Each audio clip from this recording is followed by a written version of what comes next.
So no matter who you are and how much you think you love medicine or anything else that you're doing, procrastination will inevitably run into your path. We've all been there when we have a list of things that we need to do that we decided we should do and we just can't start on it. And then you have so much on your list, you get frustrated, you drop everything and you don't do anything at all. And that only leads to more frustration down the road when that list inevitably grows. Now, this is obviously very common in any field of work, but especially so when you're a pre-med and then when you're in medical school, when you have so much information to learn and multiple things to balance. It's very important that you learn how to deal with procrastination, because in a place like medical school, when there is so much to learn, if you fall behind too much, you can get to a point where it's going to be extremely difficult to catch up, and it's just not a good way of learning.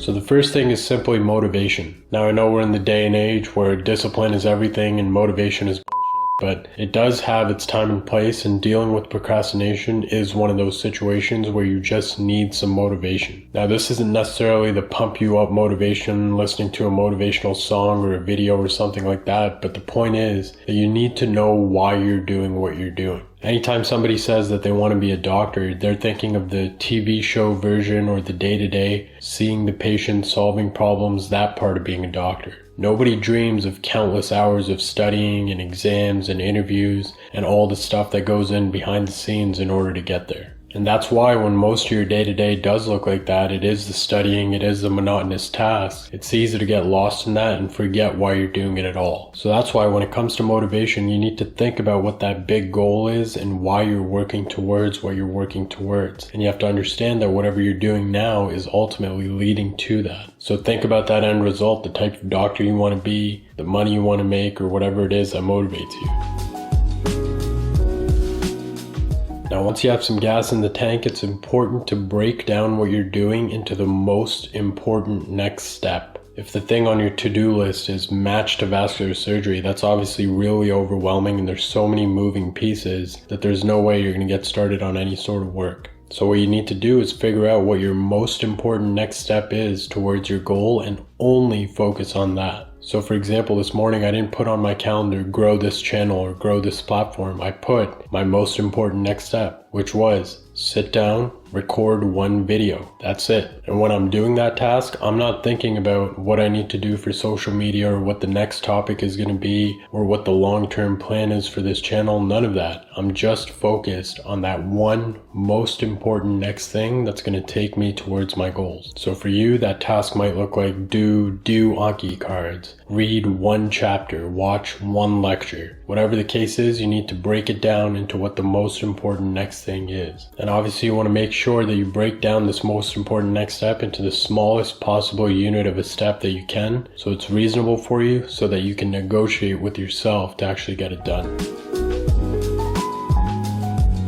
Now, another thing you can do is find a way to create enjoyment in whatever you're doing. There's a lot of things in life that you just have to do, but if you can find a way to make them a little bit more enjoyable, then you're going to be better off. For example, you have to do the laundry or you have to do the dishes. Boring, it sucks, but listen to some music while you're doing that. Call a friend, have a chat, do something that makes it more fun to the point where the task is just getting done in the background and you're just having a good time. Now, obviously in the studying sense, this can be a little bit more difficult, but same thing. You have to study, you know you have to do it, so find ways that make it a little bit more enjoyable. This can mean studying with a group, or going to a library or a cafe where you're surrounded by other people and you don't have to be the only miserable soul that has to study. It helps so much. I remember in undergrad there were so many courses that I took just to help my GPA that I wasn't really interested in, so whenever it came to studying for them, it felt like such a drag, so I would always go to a Starbucks or some sort of cafe where I was surrounded by people, and it motivated me to work a little bit more because it was just that much more enjoyable. You really do have to kind of bribe yourself with a coffee or whatever the case may be to just get yourself to do the thing. Now, the next thing is to take advantage of what's called Parkinson's law, which basically means that a task will take as long as the time you allot to it. For example, if I say I need to clean my room by the end of the week, you better believe I'm going to wait till Sunday to do it. But if I say I need to clean this room within the next 2 hours, somehow I'll find a way. So you kind of have to crack the whip and be disciplined with yourself and be like, this is all the time I have to do this task and it needs to get done, period, no exceptions.